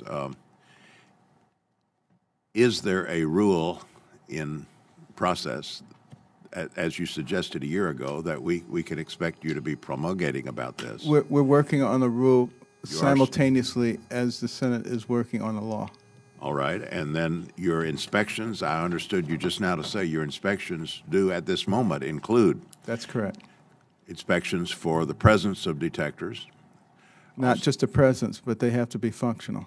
Functional detectors, that's what I mean. And carbon monoxide levels, that would be the way you'd test whether the detectors are functional, right? I don't know that the inspectors go in with some type of monitor to find out what the carbon monoxide levels are. Would that be desirable? I'm not sure that that's practical, because I believe it's quite practical. In Durham, just now, we've been doing it in every single unit, and the results have not been happy ones. So it's a question, of course, of whether the detectors are functioning. Well, the inspectors themselves, maybe the public housing authorities might be able to do that. The inspectors themselves would be tremendously slowed down if they're going to go in and do a carbon monoxide evaluation on each unit. All right, there are sampling techniques and other ways that one might approach some aspect of this. Although every single apartment should be inspected for the presence of detectors. I agree. I think we can and it agree has to on be that. Functional. All right. If there's any, all right, we're going to pursue this. We want to be kept apprised of the progress toward a rule being promulgated. We of course will work jointly on legislation, and the inspection protocols, of course. If you want to furnish any information for the record to clarify that would be helpful as well. I appreciate your interest in that. We're every bit as interested. Thank you, sir. Mr. Diaz-Balart. Thank you, Mr. Chairman. Mr. Secretary, I'm pleased that you have again placed a priority on homeless, on the issue of homelessness and homeless programs in your budget. Again, you requested, I believe, $2.8 billion for homeless assistance grants. Again, showing this commitment. There has been, as you know, Mr. Secretary, some significant progress done. But there have been some new challenges that have emerged. And according to HUD's most recent point-in-time count, homelessness increased in 2019 over the previous year, with a particularly sharp spike in Californian cities, and there's been some talk about that during this hearing. So can you describe HUD's strategy to address this sudden increase in homelessness in some areas of our country? Now, while I ask that, let me just throw some thoughts out there. Obviously, as we look at this challenge in some parts of the country, we shouldn't lose sight, as you know, Mr. Secretary, that there are some areas that have been real successes. Yes. In Miami, Miami-Dade County has made great strides in reducing homelessness. Absolutely. And you were down there, and when in essence, to announce that great milestone, right, in basically nearly eliminating homelessness among veterans, right, in Miami-Dade County. So while we deal with some of the spikes, will you commit to working with a broad range of stakeholders to pursue, policy changes in those areas that are not working, right, while still making sure that we recognize that there are some areas in some parts of the country where some really good things are happening? Absolutely. And, you look at the areas where it's not working, you're not taking care of mentally ill people. You're not taking care of drug-addicted people. And sometimes there's a distorted view of what compassion is. They think it's compassionate to let people be on the street with filth, with feces, with urine, with needles, with people attacking them with all kinds of dangers. That's not compassion at all. Real compassion is getting those people into a place where they have a safe bed to sleep in, where they have those drug problems taken care of, where their mental issues can be dealt with, where their physical issues can be dealt with, and where you can provide the kind of wraparound services to get them back on their feet. And that is what we're planning. Let me talk about, again, an issue that we've had multiple conversations over the past about CDBG-DR, right? It's this subcommittee does it, but it hasn't been authorized. And so when was it? It was, this Congress, there was a bipartisan bill, the Wagner-Green bill, which would reauthorize, or actually not reauthorize, authorize CDBG-DR, and it would in essence do two things. It would establish a permanent, consistent guidelines for the program, which would obviously potentially reduce the time that it takes for those dollars to get out, something that I know you would like, because we've had that conversation. Right. And the second thing, it would permanently establish a mitigation program, something that this subcommittee, obviously, I guess, was on the forefront of creating, again, to make our communities more resilient. So this bill's in the Senate. The old adage, Mr. Secretary, the other party may be the adversary, but the Senate is the enemy, right, of the House. But is that something that you support, that bill, and to have an authorized program as opposed to having to go through this process every time? I like the concept, and it's something that we've been proposing because it takes way too long after disaster to get aid to people. And if we can codify a lot of the things that are commonly done with all of these grants, we can start somebody on second base instead of home base in terms of getting around. And absolutely, that's something that we support. Great. I actually wanted to talk a little bit about the self-sufficiency, which has been a cornerstone of your, I think, as your time as secretary. And your life story, obviously, I think gives some added legitimacy to this issue. In your budget, you provide significant new funding for programs to help families achieve economic security. I guess you're proposing $90 million for family self-sufficient programs. Actually, and other $190 million. What's that? $190 million. 190. I stand corrected, and we don't. My time is running out, but I'd like to follow up with you on that. What are the benefits? What are you looking at there? Because obviously you have. That's an area that I believe is something that you are. It's big for me because our people are our most precious resource, and we're going to have to compete with places that have 4 times our population, China and India. If we don't develop our people, we're not going to be able to do it. It's as simple as that. Well, I look forward to working with that, Mr. Secretary. Thank you. Okay. Thank you, Ms. Torres. Thank you, Mr. Chairman. Secretary Carson, I want to talk to you about the mixed status rule as it relates to families whose children may be citizens. The parents of those children may be legal residents, but grandma may be undocumented.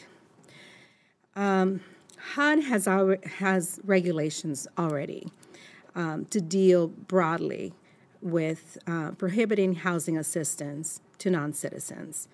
Despite this, last year, you decided to propose a change that if a family in federally assisted housing had one person in the household who was not a citizen or without certain legal status, then the entire family would be kicked out of their housing unit.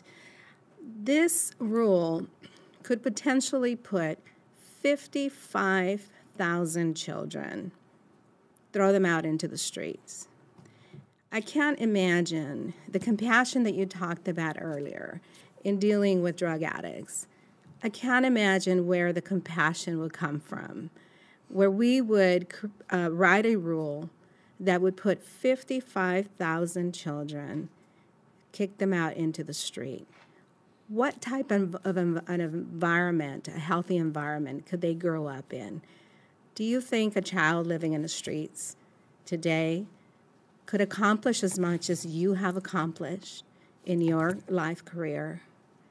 I'm trying to understand why we have a need to add more stricter regulations, or frankly, to be so mean-spirited to families here in the U.S. Well, let's talk about compassion.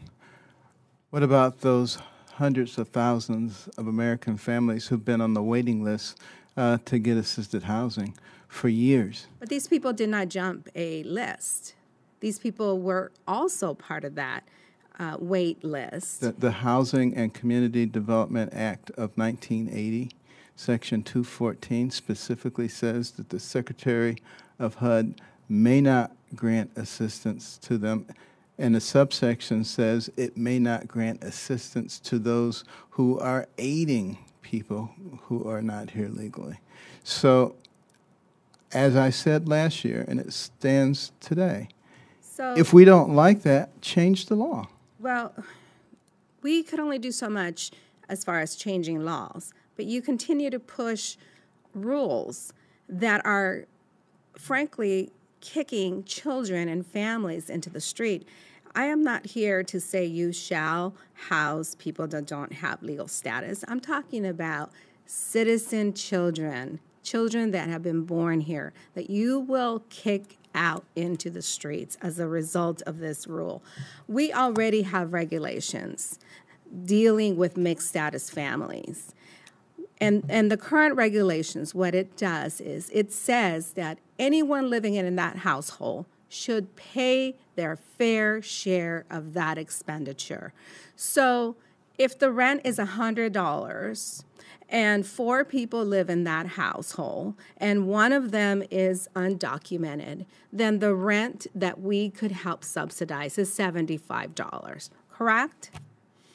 Well, that was not the original intent of the law or the way it was written. That was a loophole that was placed because they had difficulty determining who was here legally and who was not. That is no longer the case. You now have the SAVE system, and it's very easy to make that determination, and therefore the law should be carried out as it is written. However, we have provided a 6-month deferral, which can be re-upped 2 additional times, 18 months. That's plenty of time to change the law if the body of Congress feels that it should be changed. There's no need for this regulation when we already had strict rules that address the concern. I want to move on to CDBG and elimination of community block grants. It's another elimination. These funds are critical to communities like my home city of Pomona, working class community. I think I've said this to you before. I can sit on my bed in my bedroom and hear gunshots every single day across the freeway from where I live. CDBG funds help our communities ensure that we are targeting very, very poor communities to ensure that the children have access to quality of life programs to help them succeed. So why would we cut those programs? Well, I've explained it several times before, but I'll do it. But I don't think you time. understand how critical they are. That's why we continue to bring this to the table. I have not said that they're not critical. What I've said is there may be better ways to fund them. I've also said that we are working on a revision of the rule, and we're very close to completing that. It's going to be going back and forth to OMB, and you'll be seeing that very soon. Thank you, and I yield back. Mr. Quigley. Thank you, Mr. Chairman. Mr. Secretary, our last get-together. Well, same theme but different topic. Well, I'm looking at 2 studies that are analyzing the data collected by the Home Mortgage Disclosure Act. And they found widespread discrimination, again, against same-sex couples in the mortgage industry. One of the studies specifically examined loans insured by the Federal Housing Administration and HUD and found that gay male couples, especially those including a person of color, were significantly less likely to have their loans approved than white heterosexual couples with similar profiles. What is your department doing to address discrimination against LGBTQ people, especially people of color, in the mortgage industry? We get about 8,000 complaints a year, discrimination against one of the protected classes. We've not received a lot in that particular category. Obviously, I would detest such a thing. And if you know of specific cases, please let us know. Our FHEO office is very active in pursuing such things. Well, have you let it know within the agency that you won't tolerate this, and specifically Absolutely. relating to these issues? I've made it very clear. We will pass these 2 studies on to you. In a related matter, your department has proposed rules that change the information that faith-based housing providers are required to provide the clients they serve. Imagine, I guess, individuals or families dealing with mental illness, substance abuse disorder, HIV/AIDS, or homelessness, seeking assistance. And what happens is the change that's being proposed by HUD, these people could be forced to receive these services from a faith-based provider, even though the beneficiaries know that this provider condemns them for who they are. The current regulation that you're seeking to change requires that the agencies inform them of their right to request an alternative provider. Your proposed rules give them no notice of this ability and no help with finding an alternative. These people possibly be getting absolutely no services. how does providing the beneficiaries with just a notice of their alternatives and their rights become a burden? As long as it's applied equally to every provider, it's not a problem. But what you're saying is you're not letting the beneficiaries know that they have an alternative to go to a provider that doesn't discriminate against them. If no one else is required to do that, a faith-based organization should not be Well, provided. all providers Everybody need should to. be required to do the same thing, is what I'm saying. Well, then my strong suggestion is that you change what you're modifying here and tell them that the rules apply to all providers. But if they're not faith-based, the possibility that their objectives in their bylaws discriminate, you don't have the same problem. So what you're saying is fine, but you're not telling the faith-based providers that they have to provide alternatives and let people know of their rights to alternatives under what you're proposing now. I would say if everybody has to say what all the alternatives are, I don't have a problem with it. If you're only selecting out faith-based organizations and saying they have to do it, that's discrimination. Well, no, but we're talking about faith-based organizations that condemn the LGBTQ community in particular for who they are. And you're telling, under the current rules that we're living under, that they have alternatives, and here is what they are. That's not what you're talking about here. If they're faith-based organizations and their faith is based on the Bible, then they certainly should not be condemning anyone. But they do. And I'm saying that we're not getting those. You're telling them it's okay. That's what we've been talking about for 4 years. We're not getting those complaints. Where are they going? Who are they complaining to? There's a reason that all these rules got put in place. There's a body. If with all due respect, Mr. If you don't understand that the trans community and the LGBT community as a whole haven't been discriminated against, a person who believes that has been living under a rock. I'm not saying they're not discriminated against. I'm saying we're not getting the complaints. Where are they going? Can you help me understand that? Well, we're past our time, but we obviously need much longer time to talk about the fact that these rules could allow this discrimination to take place, and people, as a result, won't be provided these services. But my time is up again. Thank you. Mr. Secretary, let me return to the public housing maintenance needs in the capital fund. We discussed the situation in Durham. It is the tip of the iceberg, I'm afraid, in terms of the deterioration of public housing stock. This subcommittee has provided sizable funding increases in the last 3 fiscal years, but we recognize that we're still falling short of what's required. I'm just puzzled by this budget request and exactly how we're supposed to interpret your approach to this. It looks like a shell game, and I hope you can show me why it isn't. You know what? How this all adds up. But let me just indulge me a minute here. You first of all eliminate the Public Housing Capital Fund. Now you move some funds to a new public housing fund, which is really what's now called the operating fund. But then you proceed to cut that fund by $977 million.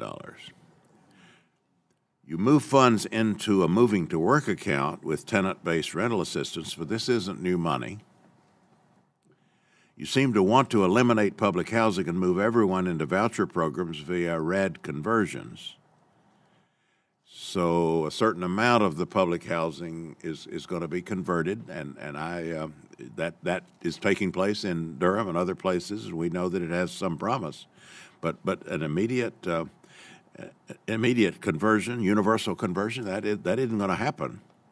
And even when it does happen, it would require a corresponding increase in voucher programs and the rental assistance, but you're cutting that too.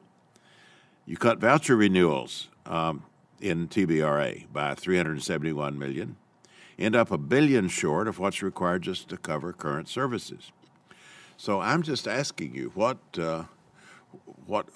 going on here? I mean, I understand some of the proposals to move people out of public housing and to rely less on public housing, but then those alternatives are not funded. So how are we to interpret this, and where do we start? Well, first of all, let me just say that the vouchers have not been decreased, and there are no people who are receiving vouchers now who are going to be eliminated from them secondary to this budget.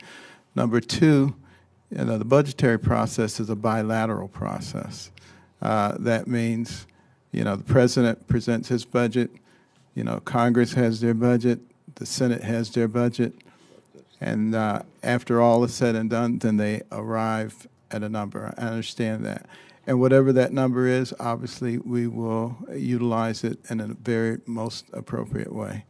But just because the president's budget doesn't agree with the congressional budget doesn't mean that we haven't taken into consideration all of these different people that we're trying to serve. But there are different ways to be able to handle these issues. The RAD program being an excellent example, and one of the reasons that we've requested $100 million to help, bridge some of the gaps. Congress has not seen fit to provide that, even though they agreed that the RAD program is a good program. They've not agreed yet to lift the cap on RAD. That's a problem because many of the revitalization programs don't occur next year or the year after that. They occur 4 or 5 or 6 years down the road. People need to have the assurance that the program's going to be there when they're trying to create these revitalization programs. So, we're looking long-term at these things, and that's why the proposals are the way they are, not just for next year. Well, once again, we seem to have a disagreement as to what the budget actually contains. I think there are two aspects of this, if I may break it down this way. One is the prospect of immediate and universal RAD conversions. You seem to be assuming that. No. Budgetary, No. in budgetary terms, you seem to be assuming it. Not at all. Well, I know that can't happen immediately, but it could help tremendously if the $100 million was provided. Well, the RAD conversions on any scale are going to require more in the way of Section 8 assistance. I mean, that's the whole idea of RAD, is that these become subsidized rental units. And as I said, that's not by any means totally a bad idea. Right. It may not be the silver bullet, but And it's a conversion from tenant-based to project-based. all right. So I don't see the increase in tenant-based rental assistance that would require. In fact, what I see here, and I'm looking at this budget line, tenant-based rental assistance goes from fiscal 20 enacted is 21 billion 502 million. Your fiscal 21 request is 21,131 million. That's a substantial hundreds of millions of dollars of a reduction in the program as it now stands, and let alone any kind of increase that large scale RADs would require. If you want to send your budget people over to talk to my budget people, they can show you where there's no one who is going to be cut from billion to 18 billion. Those are the same people who are going to be assisted in the $5 billion that was put in the Family Self-Sufficiency Program. All right, we'll work with you on getting these numbers clarified. Okay. Mr. Diaz-Balart. Thank you very much, Mr. Chairman. Mr. Secretary, I think some of the most exciting activities taking place in our public housing authorities is through the rental system demonstration. Mm-hmm. Obviously, when capital funds, there's never enough, right? When capital funds are squeezed, I know that innovative PHAs can turn and use this tool, frankly, to make improvements right in their housing stock. So, Exactly. by the way, I've heard that particularly. I represent 3 counties in Florida, and I've heard that particularly from the director of I think the largest PHA that I represent is Miami-Dade County, and I know they use it rather effectively. But I also have other areas that have smaller housing authorities, and so are there ways that we can help those smaller authorities that are not as big as, for example, Miami-Dade, to also utilize that tool, which I think they have a more difficult time to do, right? Yeah, well, the key is giving them the ability to have fungibility, with the operating and the capital funds, to be able to use them in an unrestricted way. And that makes a big difference. And then, also recognize that many of these places are in opportunity zones where there are opportunity funds. We haven't even begun to talk about how opportunity funds are utilized to help to create economic activity.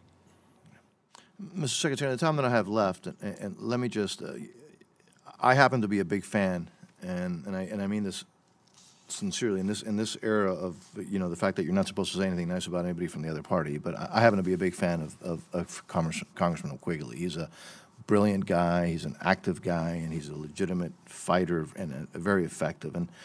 And so I wish he was here because I greatly respect and admire. And he's always been I consider him a freedom fighter, right? And so, but I just want to kind of throw something at you in a different way, referring to the conversation that you and him were having back and forth.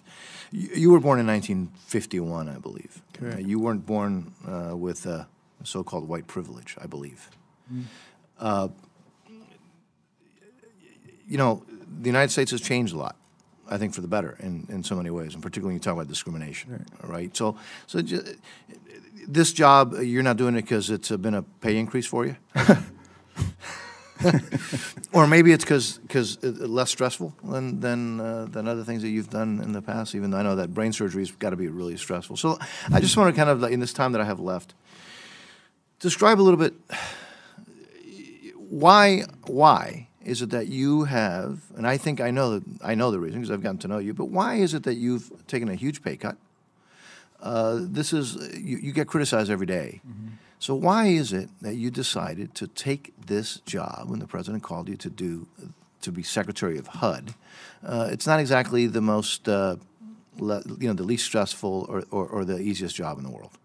I'll tell you, it's very easy. It's because I saw that it was going to be a terrible thing for me to do, but I realized that there are a lot of people who came before me, and if they all took the easy road and the relaxing road, we wouldn't have the country that we have today. But you've never taken the easy road. No. I mean, you've never had it given to you. That's for sure. And so is that why, though, your commitment to those who are least fortunate is so? That's why I recognize that with some opportunities, some changes, and some help climbing that ladder, it's an enormous amount of potential, and we just can't afford to waste that potential. Mr. Secretary, I'll tell you, you've been accessible to me. You have made your staff accessible to me. I think you took a department that had great people but had some issues, and you've turned it around. And so I just, for one, will tell you that I'm glad that you took this slight pay cut and have decided to take on a very difficult task. But I think you've done a job that, again, merits our respect, our admiration. Thank you. And I don't think anybody would disagree with that. So thank you, sir. Thank you. Thank you. And thanks to you all for what you did too, because it's a big pay cut too, and a lot of criticism. And Mr. Chairman, again, I think as always, you've led this hearing like you lead all the hearings with fairness and thoughtfulness. So thank you, sir. Thank you. Appreciate that, and we'll move to the conclusion here with what I think will be a quick question, but I want to get one more thing on the record. If we can all just hang in here a few more minutes. And it does have to do with, Mr. Secretary, with what you referenced in your opening remarks about the appointment of Mr. Couch as the federal financial monitor for disaster recovery funds for Puerto Rico and the U.S. Virgin Islands. I appreciate his qualifications, and I take it at face value what you said about your desire to expedite this process. But I do have to say that the evidence is a little mixed so far, and I want to just ask, I hope, some helpful questions about it. On January 22nd, we requested basic information on the monitor. We haven't received any answer to that request. So we could, we'd like to know what the duties of that monitor are going to be, what the authorities the monitor has, and from what statute are those authorities derived. And then, for the record, if you could provide perhaps an organizational chart of the reporting structure of the monitor, including who's supervising above and what the staff looks like below. I say it's not particularly reassuring to not be able to get those basic questions answered. We want to make sure that what you stated turns out to be the case, that he's not a hindrance. This isn't just another bureaucratic layer. That's fair. But that actually it's a constructive partner. He's a constructive partner, and that this appointment is helpful in moving forward these recovery efforts in both Puerto Rico and the Virgin Islands. But perhaps today you could just lay out the answer to those basic questions as to what those duties look like and where the authorities come from. I can tell you that very quickly. The authorities come from the Secretary. We give him the authority to monitor the grant agreement, make sure that it's carried out appropriately, to look at the procurement sources, to make sure that they are in alignment with the requirements. And this individual is weekly meeting with our senior staff that's concerned with that particular endeavor. And once a month meets with me as well. And the monitor really is sort of a consolidation of lots of different areas that we control, and it makes it very easy for the governor, for the head of Vivienda to get answers and to get results by having just one person that they have to go to. So as I understand your answer, you're not citing any particular statutory basis for this appointment. You're saying that the monitor is acting as an extension of your administrative responsibility, and the reporting structure is to you personally. The reporting structure is to the head of CPD. That's the way it's set up. All right, I think we do need some clarification. I'd still like to see that organizational chart. We'll have it sent to you. All right, and and a more precise indication, if you will, of it's the question of what kind of authority this official has, and this is not just an informational position, presumably, or an oversight position. What kind of authorities are located in this position, and how does it operate up and down the line? That's really what we're looking for. Okay, we'll give you the whole organizational chart. Not a problem. All right, I appreciate that. We'll look for that.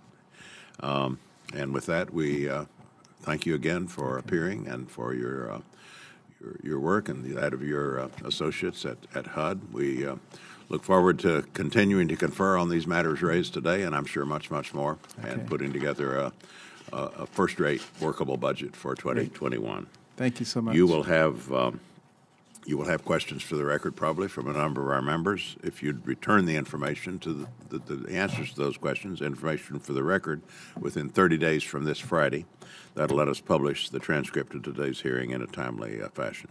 Sounds good. Any final comments, Mr. Diaz-Balart? No, thank you very much, Mr. Chairman. Thank you. With that, the hearing's adjourned. Thank you.